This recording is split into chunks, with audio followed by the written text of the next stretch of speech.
오늘 함께 은혜 받을 말씀은 우리 전도서 6장 1절에서 9절 말씀입니다. 우리 전도서 6장 1절에서 9절 말씀입니다. 우리 전도서 6장 1절에서 9절 말씀입니다. 우리 찾으셨으면 우리 교독하도록 하겠습니다. 제가 1절을 먼저 읽겠습니다.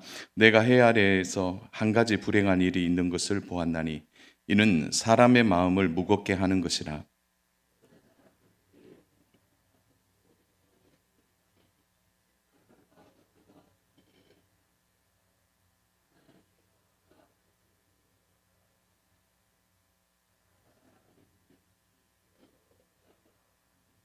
사람이 비록 100명의 자녀를 낳고 또 장수하여 사는 날이 많을지라도 그의 영혼은 그러한 행복으로 만족하지 못하고 또 그가 안장되지 못하면 나는 이르기를 낙태된 자가 그보다는 낫다 하나니.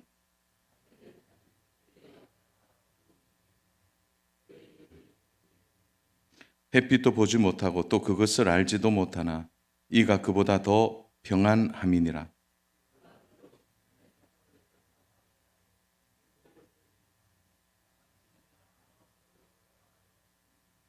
사람의 수고는 다 자기의 입을 위함이나 그 식욕은 채울 수 없느니라.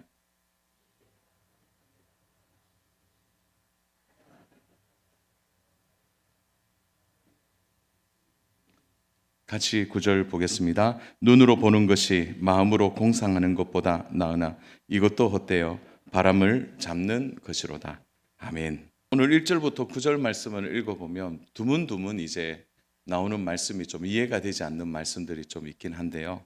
오늘 말씀을 좀 찬찬히 보면서 우리가 함께 말씀 가운데 오늘 하나님 우리에게 주시는 은혜에 또 하나님 우리에게 주시는 영적 교훈을 잘 받기를 원합니다.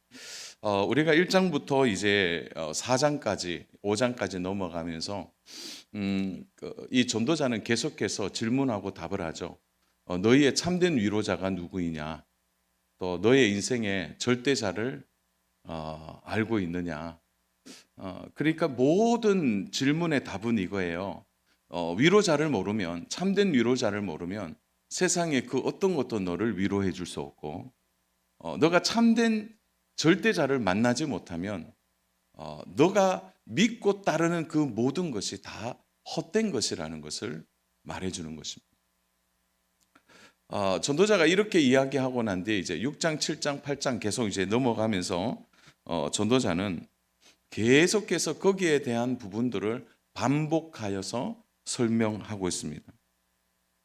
그래서 누가 너의 참된 위로자가 될 것이냐, 거기에 대한 또 메시지가 오늘 6장에도 소개되고 있습니다. 그래서 해 아래의 모든 것은 문제가 한번 해결되면 그 문제가 해결되는 것으로 끝나지 않고 또 다른 문제를 만들어내는 것이 해 아래의 삶이다, 이렇게 말하면서 결국은 그 문제가 해결되어서 위로받는 것 같지만 또 다른 문제 앞에 서기 때문에 진짜 위로자를 제대로 만나야 한다는 것을 말해주는 것입니다.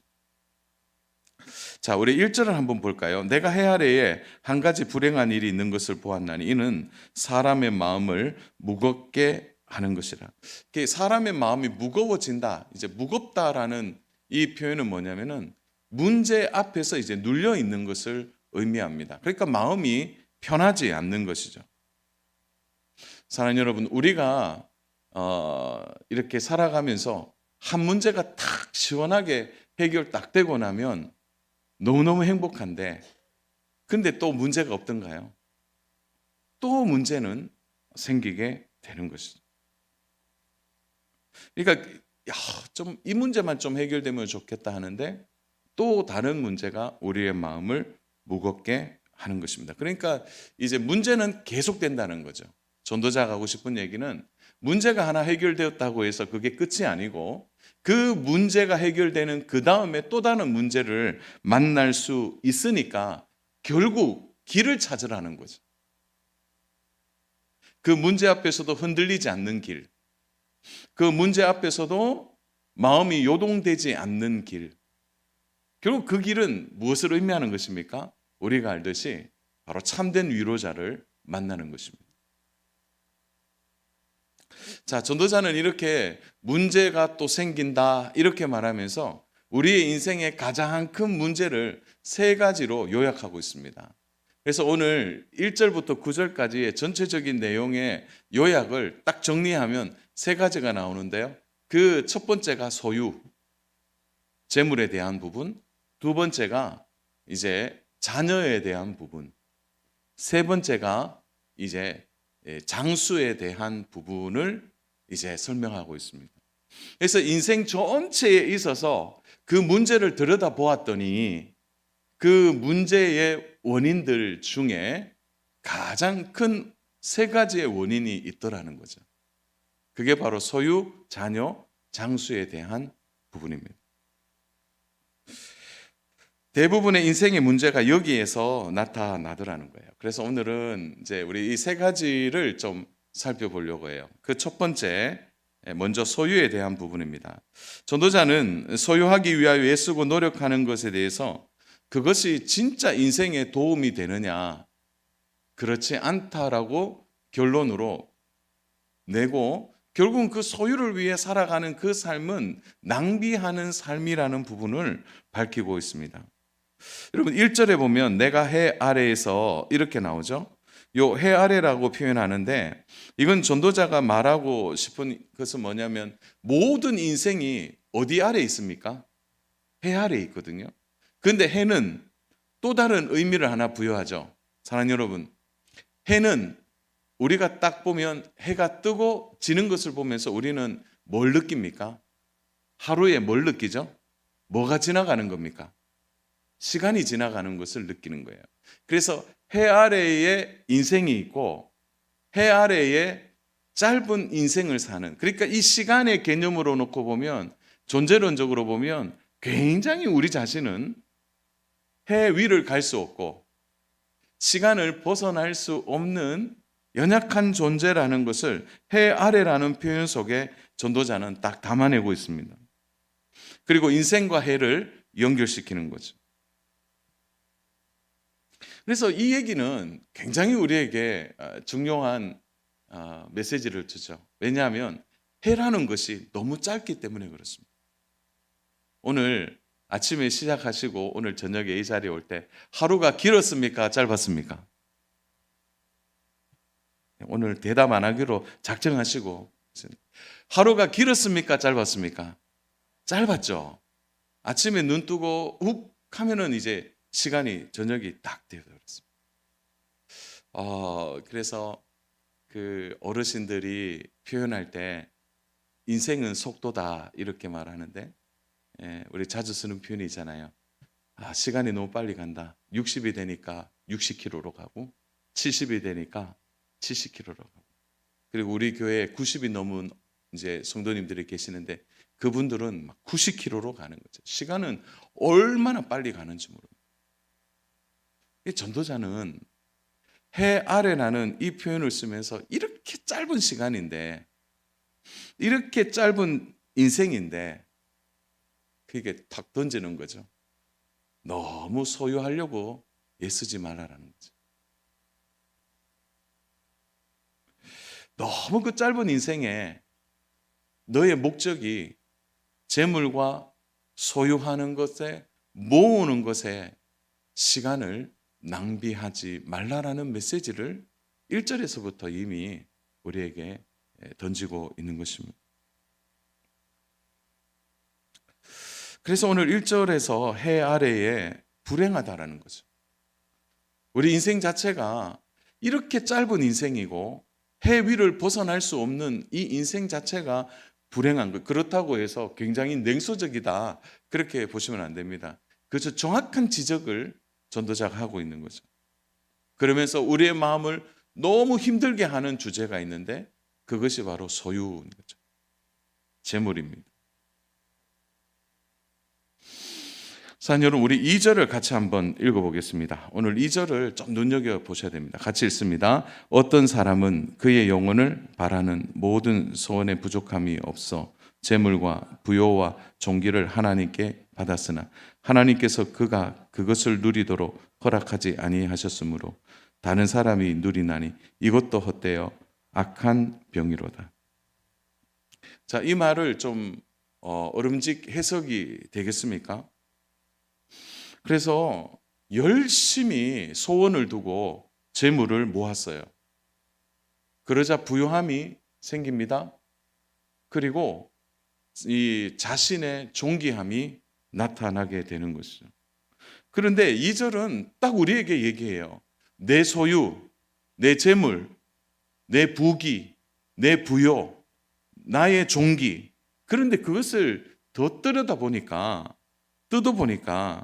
그것은 하나님이 주신 것이라는 거예요. 그래서 오늘 2절에 볼펜이 있으신 분은 그거 한번 동그라미를 해주시면 하나님께 받았으나 이 부분이에요. 하나님께 받았으나 라는 거죠. 그것이 내 것인 줄 알고 사람들이 살지만 그것은 하나님이 주신 것이었다는 거예요. 내가 주인이 아니라는 겁니다. 하나님이 주신 것입니다. 사랑하는 여러분, 온 땅이 있는데 지금 우리 땅이 있잖아요. 원래 땅 주인은 누구입니까? 김씨 아저씨 땅이 아니고 박씨 아저씨 땅이 아니고 원래 땅의 주인은 누구이죠? 하나님이세요. 천하 만물이 다 하나님으로부터 말씀을 통하여 지음을 받았다는 거예요. 그래서 이 모든 것은 다 하나님이 주신 것이죠. 그런데 우리는 땅을 소유했다고 말하고 내가 가지고 있다고 말하는 것이죠. 내 것이라고 말하는데 실상은 내가 주인이 아니라 오늘 전도자는 분명히 얘기합니다. 하나님께 받았다는 거죠. 그런데 여기서 더 중요한 것은 하나님께 받았는데 그 이유를 보니까 하나님께 받은 것이 되기 때문에 하나님이 그것을 누리게 하는 부분에 있어서는 내 뜻대로 되지 않는다는 겁니다. 그래서 2절 끝을 보면 참 재밌는 말씀이 나오죠. 그가 그것을 누리도록 허락하지 아니하셨으므로 다른 사람이 누리나니. 내 재물이고 내 부요고 나의 어떤 부요함이라고 생각을 했는 그것이 결국은 다른 사람들이 그것을 누리더라는 거죠. 내 것이라고 하면 제일 편하죠. 내 거 내가 쓰고 내 거 내가 누리는데 누가 이야기합니까? 그런데 사랑하는 여러분, 우리 정직하게 오늘의 인생을 보십시오. 우리가 오늘의 모든 삶을 놓고 보면 좀 이렇게 되고 있지 않습니까? 내가 열심히 일하고 내가 열심히 해서 내 것이라고 생각했는데 그것이 다른 사람들한테 넘어가는 일이 얼마나 많이 있습니까?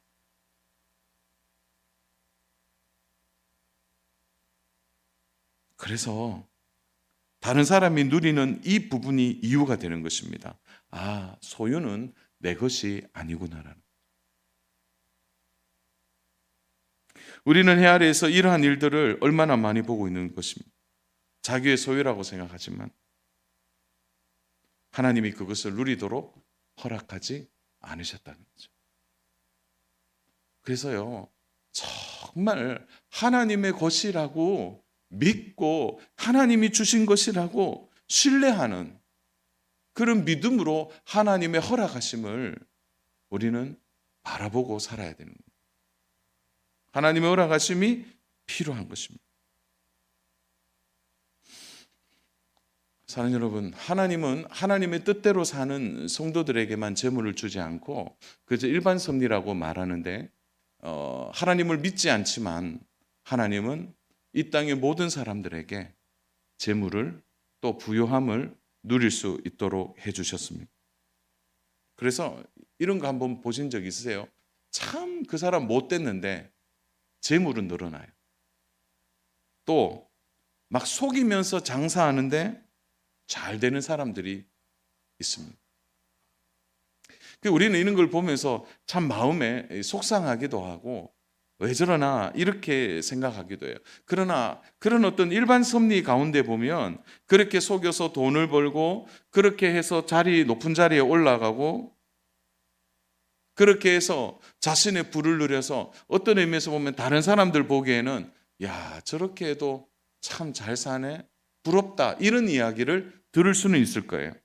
그러나 오늘 전도자가 하고 싶은 얘기는 그들에게 그런 삶을 사는 그들에게 공통점이 있는데 그것은 그들은 절대 절대자를 알 수 없다는 거예요. 그들은 그 절대자를 기억할 수가 없다는 거죠. 왜 그렇습니까? 내 소유라고 생각하고 있기 때문에 그런 것입니다. 자, 여러분, 그래서 우리가 성도로 살아가면서 우리가 마음에 원하는 것보다 넘치게 받을 때가 있어요. 그럴 때는 우리는 절대자를 생각해야 합니다. 하나님을 생각하는 거예요. 때로는 우리가 어떤 것을 했을 때 더 잘 된다? 그럼 하나님이 우리에게 더 많은 것을 주셨다라는 것. 그래서 그것이 내 것이 아니라 하나님이 주신 것이라는 분명한 믿음의 인식을 우리가 가지고 있어야 되는 거예요.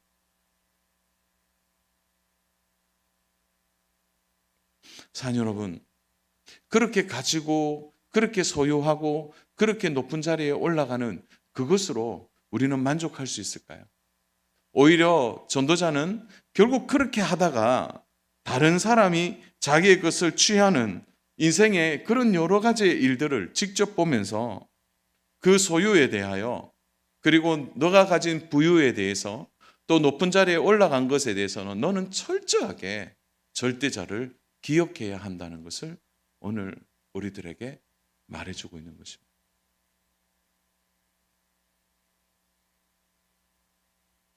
사랑 여러분, 그래서 소유가 많다고요 자랑하는 분들이 계시는데 어리석은 것입니다.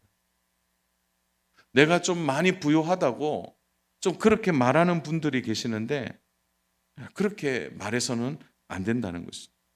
왜 그렇습니까? 이유는 하나예요. 다 그게 내 것이 아니기 때문에 그런 거죠.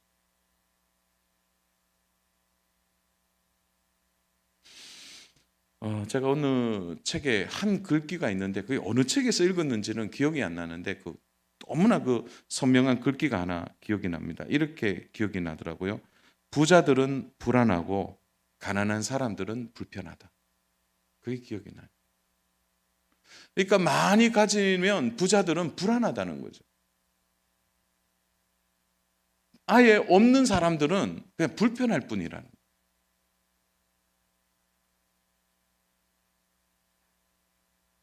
사랑하는 여러분, 우리가 지금까지 소유하고 또 지금까지 우리가 이 땅을 살아가면서 여러 가지의 재화라든지 또 먹고 마시고 생활하는 또 집을 주시고 또 가정을 주시고 또 생활할 수 있는 모든 것을 주신 것은 다 하나님으로부터 나온 것입니다. 내가 한 것이 아니라는 거예요. 내 것이 아니라는 이것을 가지고 있을 때 우리는 그 소유를 뛰어넘게 되는 것입니다. 그래서 오늘 전도자는 이 2절에 대한 부분을 너무 명쾌하게 그거 다 하나님이 주신 것인데 그러니까 열심히 너가 소유하려고 애쓰지만 소유하는 사람 따로 있고 쓰는 사람 따로 있다. 왜? 내 것이 아니기 때문에 그렇다라고 말하는 것입니다.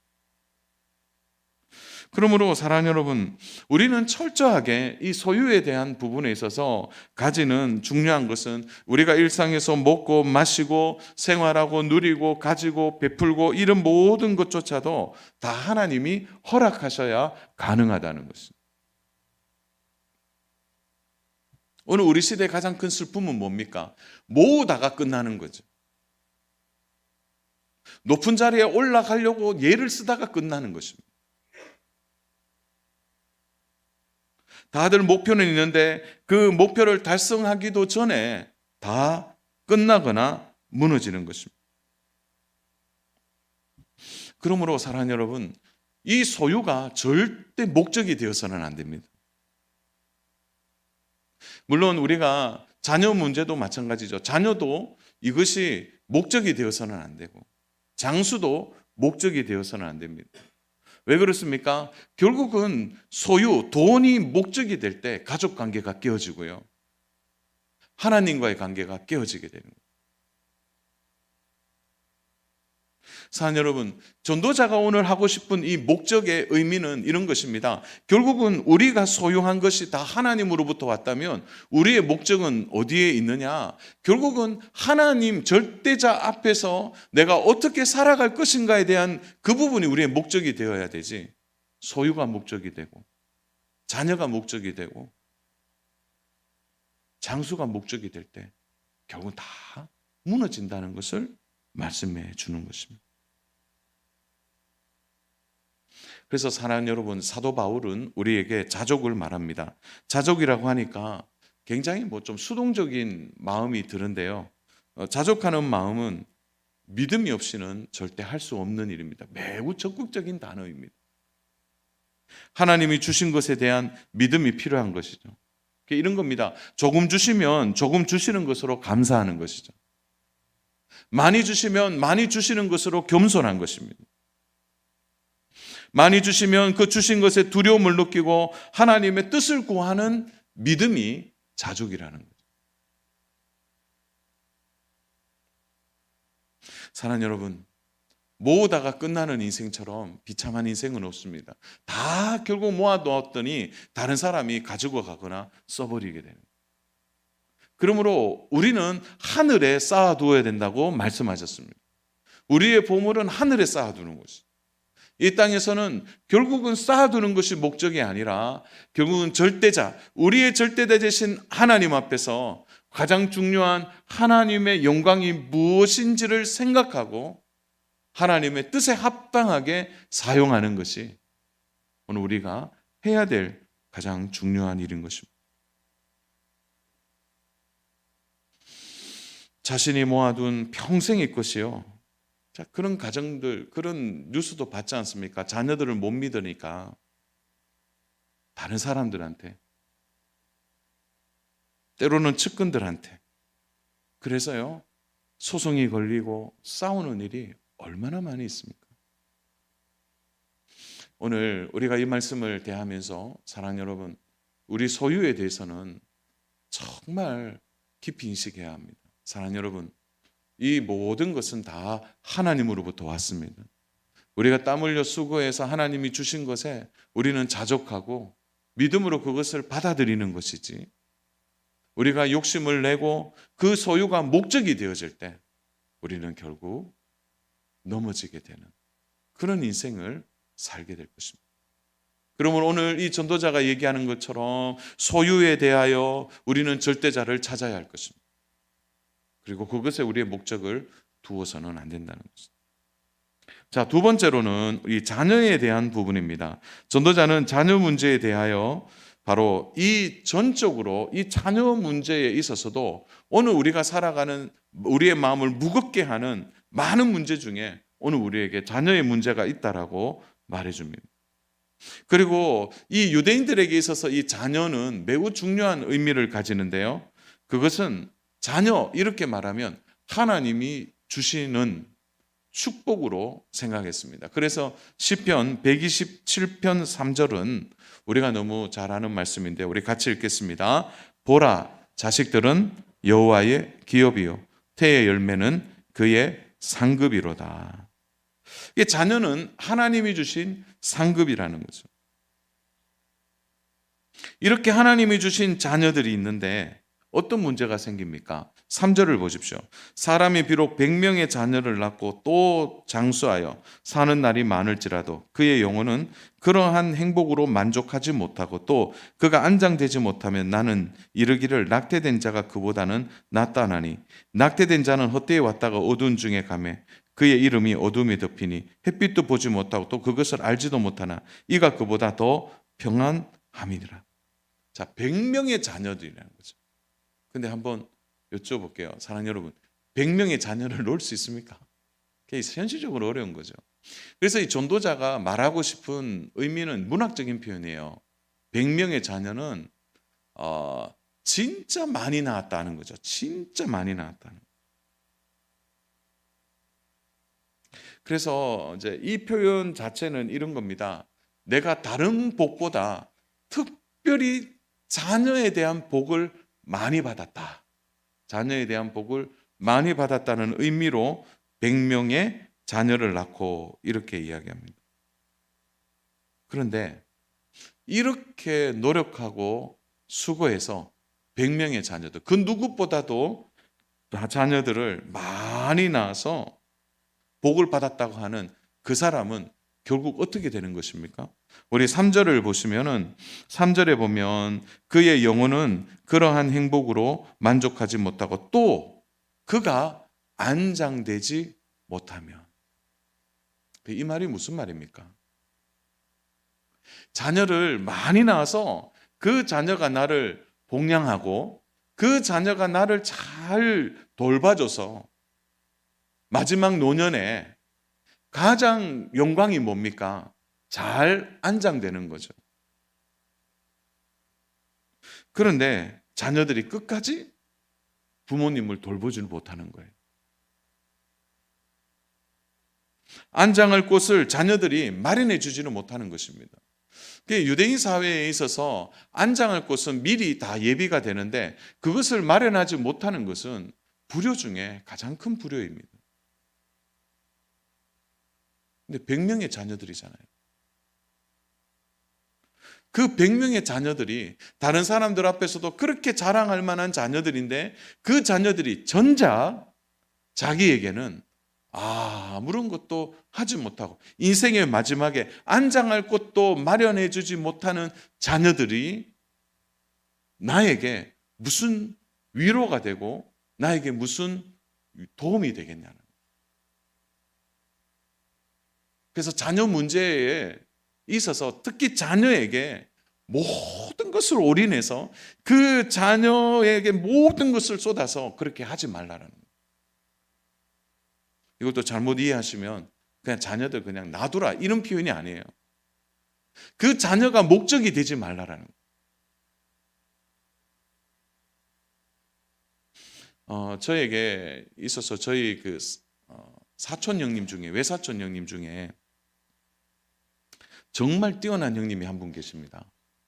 저하고도 뭐 나이 차이는 한 10살 정도 차이 나는데요. 그 이름만 대면 정말 알만한 분입니다.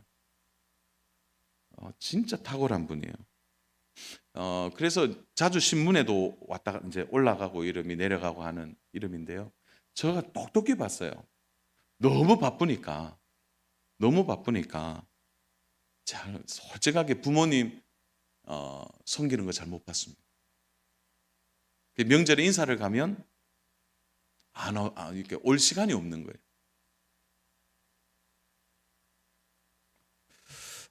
그런데 늘 외삼촌은 자랑하죠. 늘 자랑하는데 그래서 잘난 자녀들이 부모님을 섬길 기회가 없다는 말이 있는데 정말 그런 것 같아요. 너무 바쁘고 유명하니까 부모님을 돌볼 기회가 없는 것이죠. 그 자녀를 위하여 힘쓰고 애쓰고 노력하여 키웠는데 그 자녀로 인하여 노년에 가장 평안해야 될 그 안장될 곳이 없다는 것처럼 허무한 일이 어디에 있겠느냐라는 거예요. 사랑하는 여러분, 여기에서 전도자가 4절 5절에서 낙태에 대한 이야기를 하고 있는데요. 이 낙태된 인생에 대한 이야기를 언급하는데 이것은 유대인의 정서를 이해하셔야만 내용이 해석이 됩니다. 왜냐하면 유대인들은 낙태된 인생에, 그러니까 낙태된 그 인생을 가장 허무한 인생으로 봤거든요.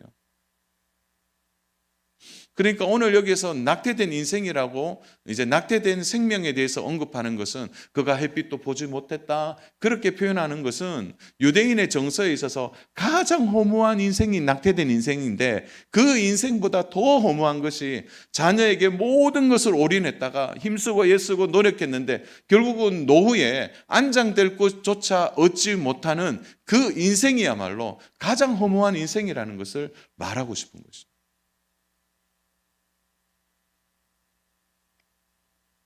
사랑하는 여러분, 그래서 우리 자녀들을 바라볼 때 자녀가 목적이 되어서는 안 됩니다.